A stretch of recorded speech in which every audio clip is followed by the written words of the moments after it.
কথা অফ করছেন কেন? আবার তো জেল খাটতে হবে, রেড মার্ক দেওয়া লাইন। ডিবি হারুনের টাকা এবং স্বরাষ্ট্রমন্ত্রীর টাকা সব আমি ডিবি হারুনের কথা পরে জানছি। আমি প্রথমে যেটা জানতাম যে স্বরাষ্ট্রমন্ত্রীর টাকা সে পাচার করত। আমি আপনাদেরকে একদিনের কল লিস্ট দেখাবো, একদিনের এট এ টাইমের কল লিস্ট। কোন সুস্থ মস্তিষ্কের মানুষ তার 2 মিনিট আগে আমার সাথে ভিডিও কলে রাখছে, রাখার পরে একজন সুস্থ মস্তিষ্কের মানুষ এতবার কল করতে পারে? আমি এই নাম্বারটা কোড করেন আপনারা, এটা জুয়েলের প্রথম ওয়াইফ রিন্তির নাম্বার। রিন্তির সঙ্গে আমার কনভারসেশন আছে এখানে, দেখেন আমি রিন্তিকে লিখেছি সৌদি আরবে যাওয়ার পর যে জুয়েল কি তোমরা কি তাড়াতাড়ি আসবা, এর মধ্যে জুয়েল কি দেশে আসবে। রিন্তি আমাকে লিখছে, মানে রাগ একটু সেও রাগ করে চটাং চটাং করে কথা বলতো আমার সাথে। আপনারও তো স্বামী, আপনি জিজ্ঞেস করেন, আমাকে কেন জিজ্ঞেস করছেন?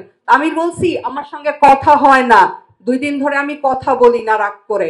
দেন লিখছে কথা অফ করছেন কেন? আবার তো জেল খাটতে হবে, রেড মার্ক দেওয়া লাইন রিন্তির কনভারসেশন। আমি কথা অফ করলে আমাকে জেল মামলার হুমকি দিত, আমার ছেলেকে গুম করার হুমকি দিত, আমাকে মেরে ফেলবার হুমকি দিত। এইগুলা আরো প্রমাণ আছে আমার কাছে রিন্তির সাথে কনভারসেশন। আপনি দেখেন রিন্তি এখনো জুয়েলের সংসারে আছে, জুয়েলের পল্লবীর বাসায় আছে।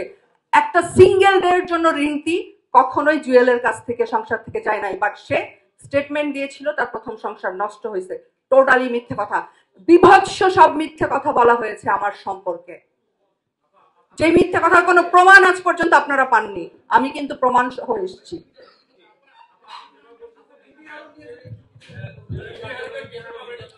ডিবি হারুনের হেল্পে, স্বরাষ্ট্রমন্ত্রীর হেল্পে জুয়েল আজকে আমাকে যা যা করেছে, অত্যাচার মিথ্যাচার যা যা করেছে সব ডিবি হারুনদের হেল্পে করেছে। এবং ডিবি হারুনরা আমাকে যে হুমকি দিত, ঠান্ডা হুমকি ফোনের, জুয়েলের ফোন থেকে, আমি তো বললাম আপনাদেরকে ডিবি হারুনের টাকা এবং স্বরাষ্ট্রমন্ত্রীর টাকা সব আমি ডিবি হারুনের কথা পরে জানছি।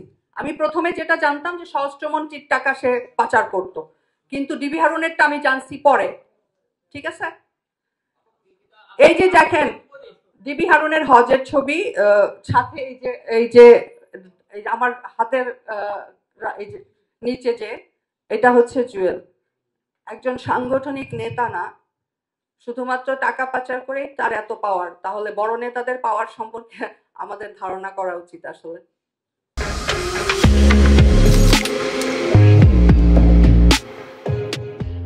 হ্যাঁ, যোগাযোগ বলতে আমার সাথে কোনো যোগাযোগ হয়নি।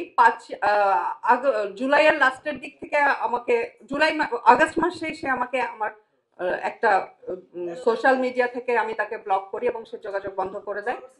তার আগে এবং আমার ছেলের সাথে আছে, আমি আপনাকে শোনাই। আমার ছেলেকে গত রাতে সে যখন জানতে পারলো যে